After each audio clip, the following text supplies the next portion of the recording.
Amen. Avant de prier pour les maladies, il y aura aussi la délivrance. Avant de prier, il y a un témoignage que je veux que vous puissiez entendre. C'est un témoignage. Les témoignages ont beaucoup de puissance. Parce que beaucoup d'entre vous, c'est parce que vous avez entendu des témoignages. Les témoignages manifestent la puissance de Dieu. Je peux voir des mamans qui sont ici. Je peux voir des mamans qui sont ici, qui ont déjà des enfants à travers les prières du samedi. Vous pouvez juste lever la main. Je les vois ici. Il y a d'autres là-bas aussi. Je vois des mamans qui n'ont jamais conçu, mais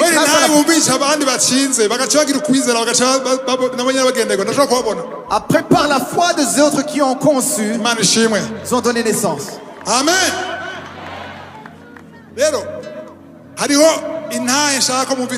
J'aimerais que vous puissiez entendre un témoignage.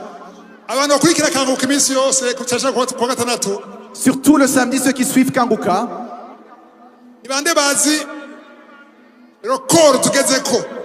Qui connaissent le record qu'on a. Celle qui a conçu après plusieurs années. C'était combien?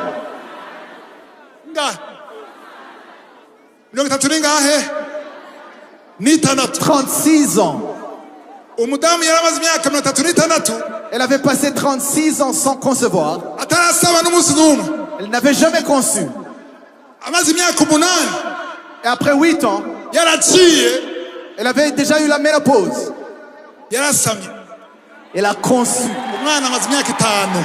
L'enfant a 5 ans. Dieu soit loué. Celle qui a 36 ans avant de concevoir. Elle est au Cameroun. J'ai tout fait pour qu'elle puisse venir témoigner. Un jour, elle viendra. Ça n'a pas marché. Mais pour qu'elle puisse concevoir. Pour qu'elle puisse concevoir. Pour qu'elle elle a entendu un témoignage d'une autre dame qui a conçu après combien d'années? Après 24 ans. Et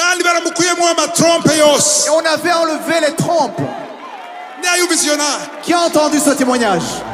Il y a beaucoup qui l'ont entendu. Et cette dame a passé 24 ans sans trompe. On a enlevé les trompes. Normalement, c'est impossible de concevoir. Mais elle a conçu. Elle a eu un enfant. Et l'enfant a 5 ans. Non, pas seulement ça. Elle a eu un autre enfant.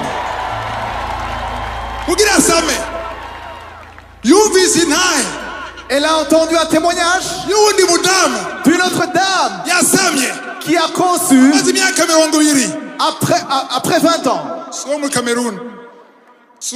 Elle n'est pas du Cameroun. Elle n'est pas de la Côte d'Ivoire. Elle est du Burundi.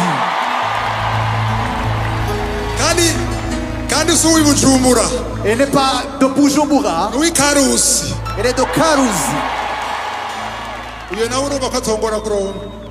Vous comprenez que ça ne peut pas être difficile pour moi de l'avoir. Et je lui ai dit, s'il te plaît, viens. Qu'il le voit. Que je ne suis pas en train de dire seulement. Que je ne suis pas en train de mentir. Cette femme qui a conçu après 20 ans, elle passait 20 ans avec son mari sans concevoir. Parce qu'elle n'a pas gardé son témoignage. Elle a témoigné. Ça a fait que la Camerounaise qui est en Italie Elle a compris que c'était possible. nubwo atagira amatrompe Même si elle n'avait pas de trompe. yaratahuye ko Elle a compris que Adamu Adam na Eva et Ève, kugira babeho avant d'exister, amatrompe yakora icyo gihe il n'y avait pas de trompe nécessaire pour qu'ils existent. akora ubushobozi C'était la puissance de Dieu qui était nécessaire. inkuru nziza rero Et la bonne nouvelle, abo badamu babiri bafashanyije les deux dames qui se sont entraînées, uwa 20 celle de 20 ans n'uwa 21 et atagira celle qui a trompe conçu bari ngaha après 24 ans sont ici. Elles sont ici. n'abana babo bari ngaha Et leurs enfants sont ici aussi. sawa uw'imyaka 20 abanze yegere ngaha Celle qui a conçu après 20 ans peut s'approcher uwa ici. 20 ans n'umwana wawe abaza murindire Avec mwebwe ton enfant. muye mikro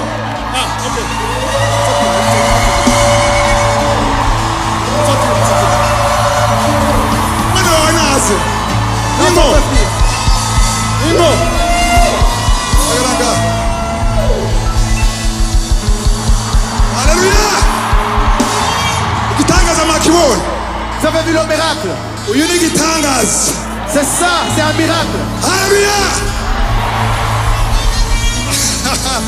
uyu munezero mushaka kuwumva mutaciye aho yaciye Vous ne pouvez pas comprendre sa joie si vous n'avez pas vécu. kubera dufise umwanya muto Parce qu'on a peu de temps. warashize nawe barayumvise Tu as déjà témoigné. barayishyize mu gifaransa On l'a mis en français. tuma n'uriya yumva Et ça a permis que l'autre aussi l'entende. barayisubiyemo Et on a répété ça. rero nagenda koze ibibazo tubiri cyangwa dutatu J'aimerais te poser 2 questions ou 3 imbere y'aba bantu bose devant ces gens-là. imbere y'uko usama Avant de concevoir, warunzi jewe gutya est-ce que tu me connaissais? Non, je ne te connaissais pas. okay cya kabiri Deuxième chose, kugira wizere pour avoir la foi, yaravuze watumye yizera niye nayo yatumye wizera naye yatumye nizera niyo umumama w'imakamba yasengewe na musaza wiwe ari hanze amaze imyaka ingahe amaze imyaka 23 amen c'était après avoir entendu le témoignage d'une dame qui a conçu après 23 yari uwo ans. musaza wiwe yari muri Zambia Son frère était en Zambie yumva ko bishoboka et il a entendu que c'était possible. igituma nabazanye ngaha La raison pour laquelle je les ai invités, kugira mwumve ko bishoboka c'est pour que vous compreniez que ko c'est mukira possible. indwara zanyu zose Que même guérir les Mwumve ko maladies, bishoboka vous pouvez guérir, hein, mwumve ko bishoboka que c'est possible, ko kanseri ikira que le cancer peut être ko guéri, sida ikira que le VIH peut être ko guéri, diyabete ikira que le diabète peut être ko guéri, hepatite C ikira que l'hépatite C peut être guéri.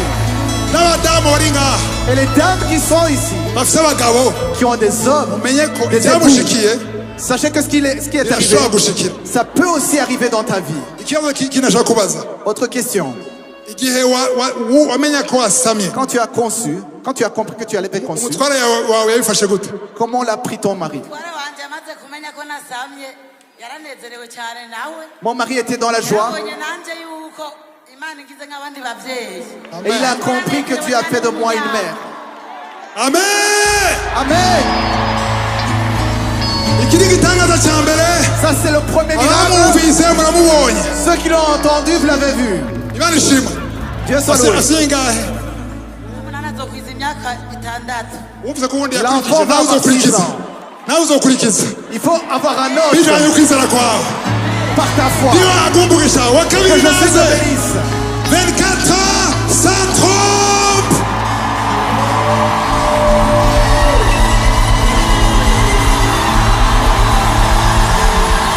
Shimimana, hallelujah. Shimimana, Shimimana, Shima, Shima, Shima, Shimimana. Nabeshe. Begimana. Quel Dieu merveilleux. Begimana, Quel Dieu. Begimana, Quel Dieu atakarimbigira. qui n'a pas de limite. Inde yakubeshe ngo uraciye. Qui t'a menti que tu es dans la ménopause. Inde yakubeshe ngo nta matrompe ufise. Qui t'a dit que tu n'as pas de trompe. Igihe Eve yabaho, Quand Ève a yamukuye mu existé, rubavu. il a enlevé du code d'Adam. Adamu Adam, yamukuye mu mukungugu. Il a pris dans la poussière ce qui est impossible aux hommes. Impossible à Dieu. Sans exagérer.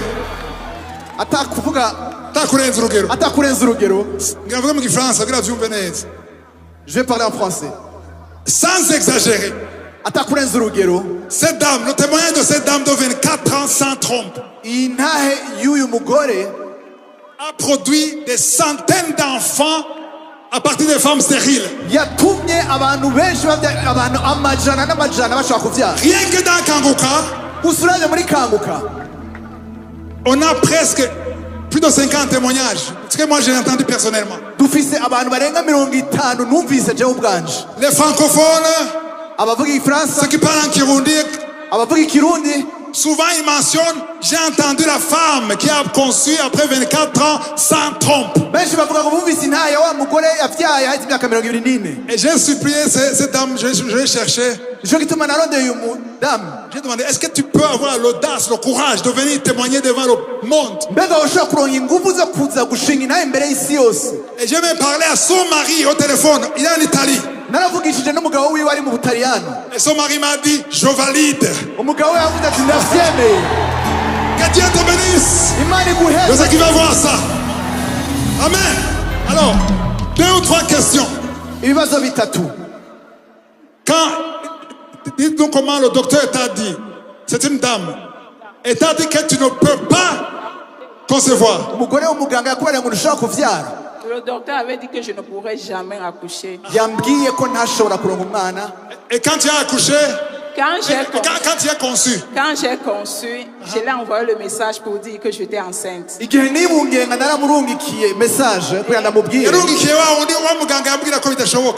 elle m'a répondu, qu'est-ce que tu parles sale comme ça? Tu ne peux pas tomber enceinte. Et je lui ai dit, vous donnez les médicaments, mais c'est Jésus qui guérit.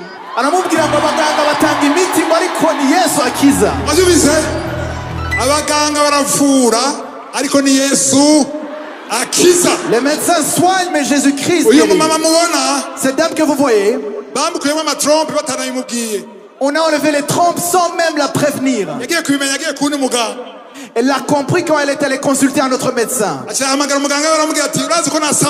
Et puis elle a appelé son médecin, lui a dit, j'ai conçu. Elle lui a dit, c'est impossible. Une autre question. Est-ce que quand tu as eu la première conception, est-ce que tu espérais que tu peux avoir un deuxième enfant? Quand j'ai eu la première grossesse, déjà j'étais tellement ému de joie. Et après l'accouchement, j'ai demandé à Dieu. J'ai demandé à Dieu de me donner le deuxième. Alléluia! Elle a demandé un deuxième. J'ai demandé à Dieu de me donner le deuxième pour prouver qu'il est capable. Qui n'était pas à mesure de me donner seulement un enfant, mais qui pouvait donner le second. Ce qu'il a fait ceci, il fera le reste aussi. Celui qui t'a délivré, il va continuer à te délivrer. Que Dieu te bénisse. Merci beaucoup. Merci. Beaucoup d'acclamations pour Dieu.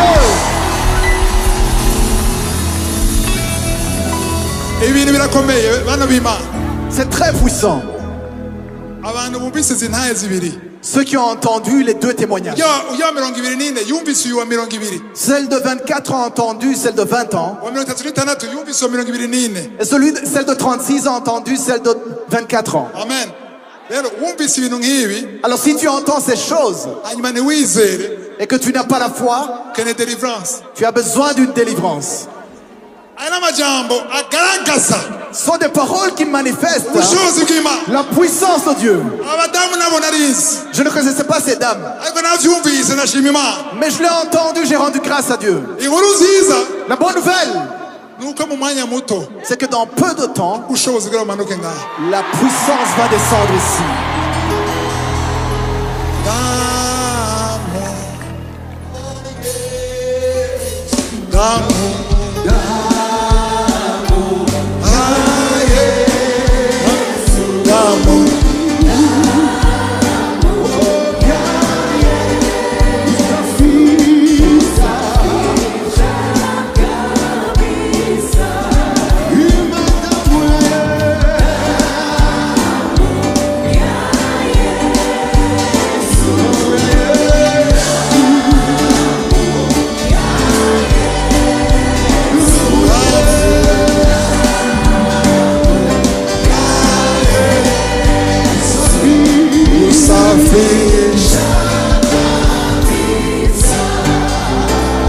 Qui guérit? Il y a des gens qui vont être guéris des maladies. Il y a des gens qui vont être délivrés. Il y a des chaînes qui vont tomber, les chaînes du diable. Il y a même ceux qui ont été visités avant que je prie. J'aimerais entendre qui guérit. Avant de prier. Qui guérit? Qui guérit? Ce n'est pas moi qui guéris. Je ne peux pas te guérir. Mais Jésus peut te guérir. Jésus-Christ peut te délivrer. Et je veux que Jésus-Christ, là où il est assis sur le trône, qu'il entende que ça vient de ta bouche. Dis le fort. Qui guérit? Qui guérit ceux de derrière? On va prier. Garde tes yeux fixés sur Jésus. Mwami Yesu, ndagufukamiye, ndaciye bugufi, ndakweretse umuntu wese ari ngaha. Je te montre chacun qui est ici. Nous venons dans la foi. Nous venons dans la foi. Que c'est toi qui guéris. Visite chaque personne. Visite chaque personne. Visite les malades. Visite ceux qui sont liés. Ceux qui sont liés par les démons. Visite-les. Visite-les. Ceux qui sont malades mentales.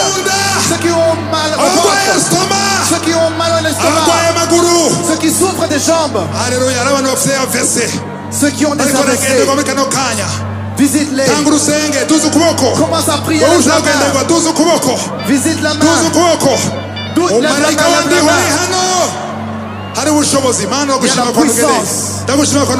Merci Seigneur, merci pour la visitation. Merci pour la visitation. Urakoze kubagendeye Imana mu izina rya Yesu. Wowe ufite ikibazo cya sinezite, Yesu arakugendeye.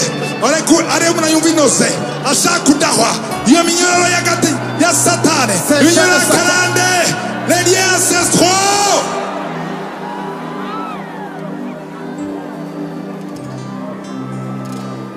Nous sommes arrêtés, ne sois pas distrait, L'ange de l'Éternel est ici. L'ange de l'Éternel. Merci Jésus. Merci pour ta victoire. Alors nous allons kira. Alors on va créer cancer. Bashaka kuri bane. Wowe cancer. Shimimana kwa kize. Wowe kura ari ukora manifestation. Ari ukora yumva bugano kanya.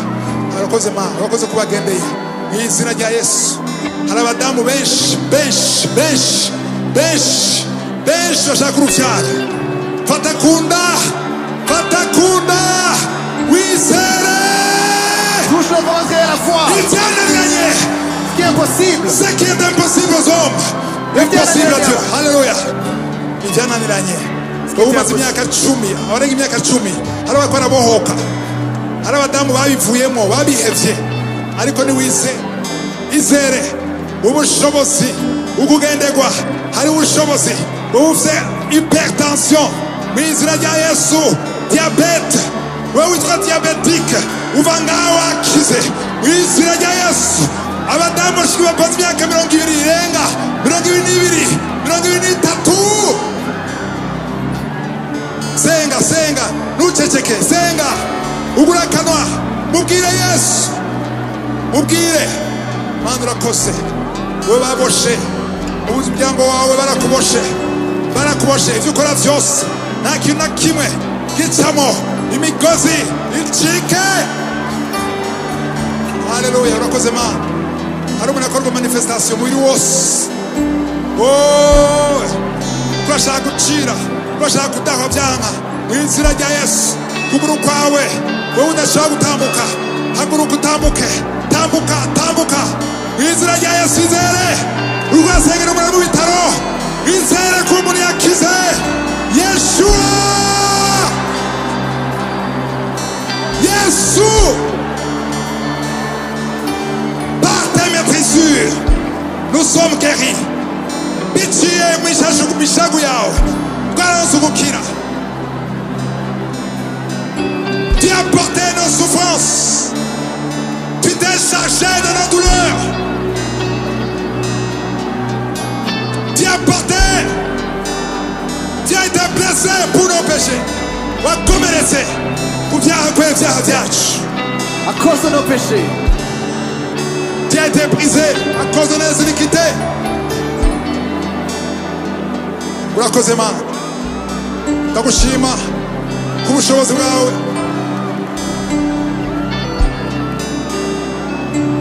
Nuwagaye gusenga. Hari abantu barakira benshi. Il y a des gens qui sont en train d'être guéris. De ce côté-là. Au nom de Jésus. Hari umuntu hariya.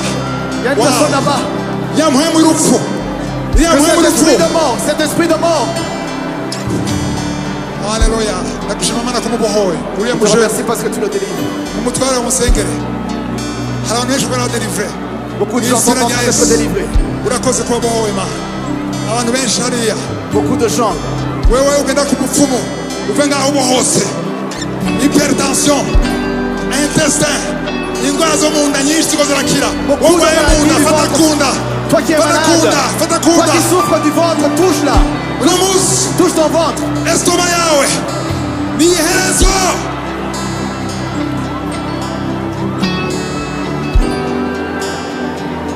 Tu as effacé l'acte dans les ordonnances nous condamner. Et qu'il subsistait contre nous. Il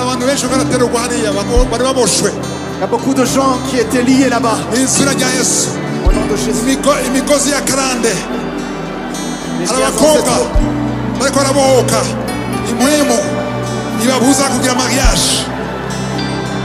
Il y a des filles qui sont en train d'être délivrées des chaînes qui les empêchent de se marier.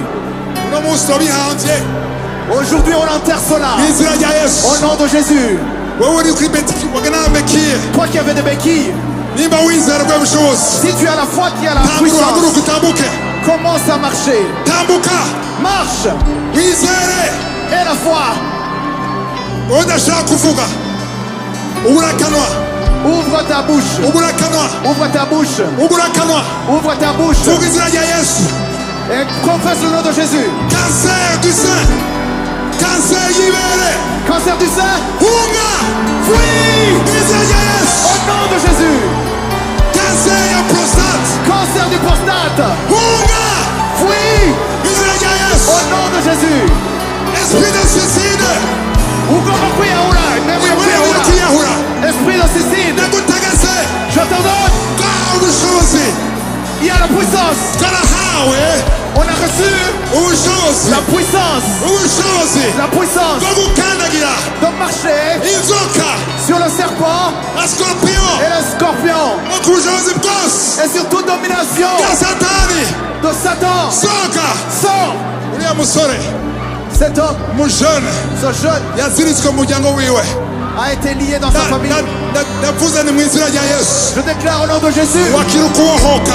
Reçois la délivrance. Au nom de Jésus, sois délivré. Les malédictions qui étaient sur toi. Au nom de Jésus-Christ. Merci parce que tu les délivres. Ceux qui ont les migraines. Que les migraines fuient.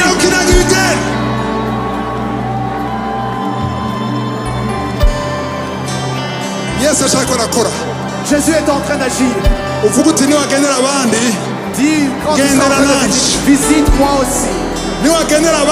Quand tu vas visiter les autres, visite-moi aussi. Commence à respirer.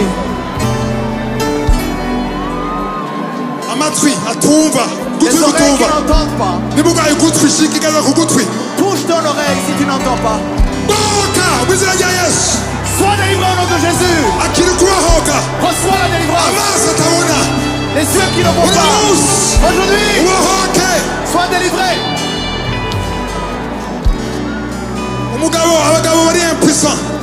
Les hommes qui sont impuissants.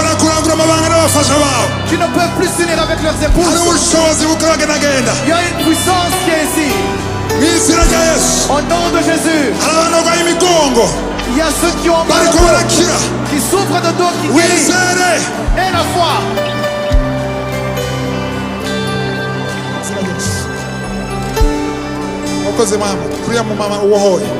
Merci pour la délivrance de cette maman. Cet esprit qui veut la tuer. Sors! Au nom de Jésus. Merci Jésus. Nguvu za shetani shindwa, nguvu za shetani zimeshindwa, nguvu za shetani zimeshindwa, asifiwe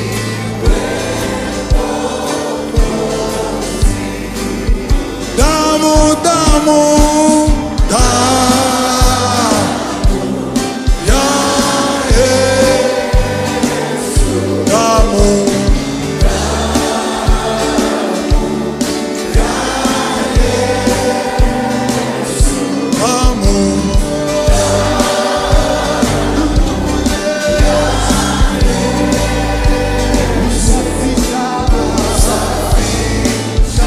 damu,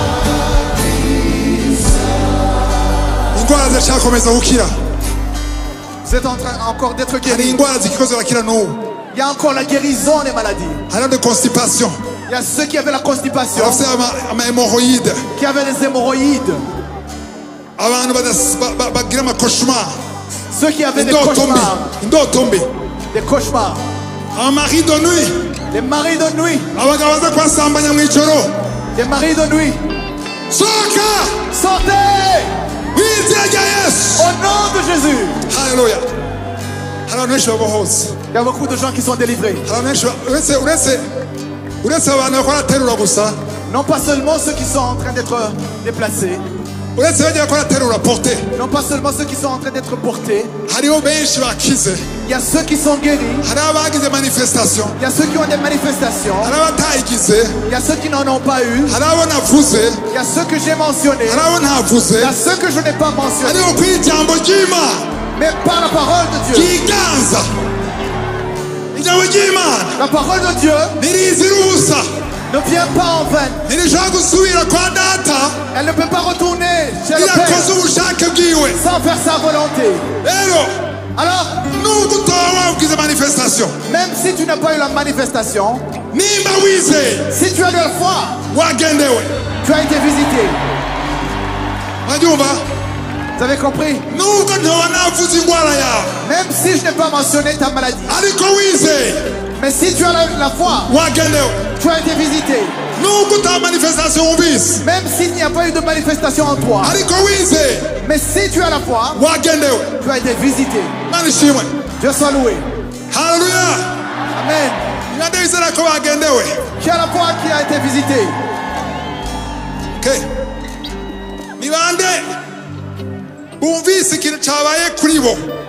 Qui ont senti quelque chose.